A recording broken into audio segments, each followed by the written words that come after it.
Alright, so back to my exports collection here. And if you're following along, I'm on section H. I'm exporting JPEGs and TIFFs at this point in time.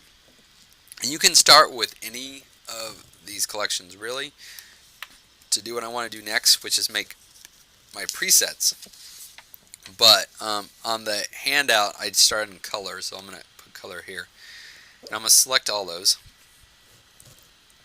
I'm going to use the word export down here, click on it, and it takes me up to this part.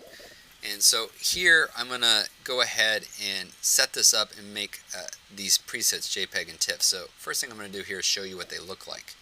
So my JPEG preset basically tells me what kind of file name or what sort of file settings, image format, and the dimensions I'm going to use.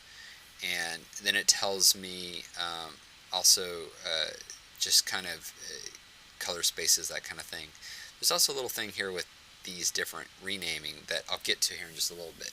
But I'm going to remove this, and I'm going to remove this so we can start fresh. So here we go.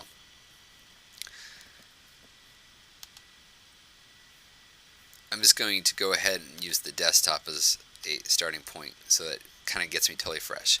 So let's say this is the first time you got this open, and I'm going to make that TIFF preset. So I'm not going to worry about export location. I'm not going to worry about file naming at this point in time. I'm just going to keep it really simple. And I'm going to go down to File Settings, Image Format, and I want image format to be TIFF. Color space RGB 1998, compression none, bit depth, just keep it 8 bits per channel. The only other thing you really need to do at this point in time is do the sharpen for, and in this case glossy paper because their color would be fine and standard would be fine. So that's going to be a preset that's going to allow me to pick TIFFs, and I can just kind of have that going out.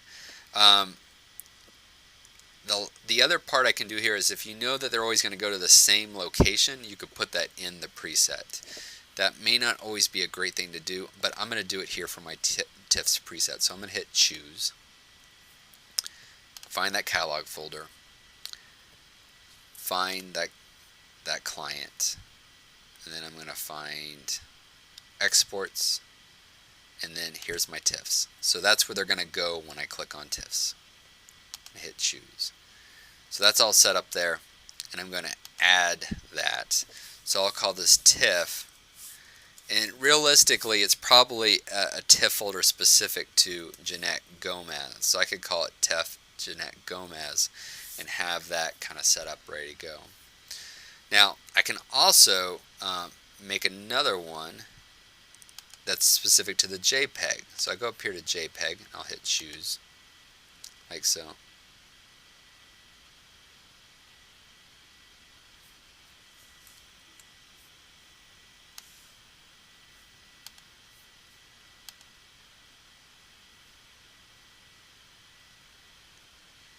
Alright, so I'm going to go ahead, I had to check something real quick. I'm going to go ahead and do the JPEG. Instead of being set up for TIFF, I'm going to change this to say JPEG. sRGB quality, I'm going to drive up to 100. Now I'm going to do a little bit of a limiting of the size, and there's no need for this to be over 2400. These are for web and email, and that's plenty big for their purposes for that. That's the only change I do differently.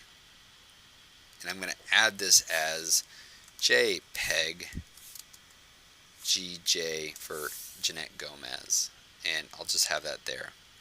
So I've got both of those set up here, and you'll notice that if I switch them, it switches everything just a little bit.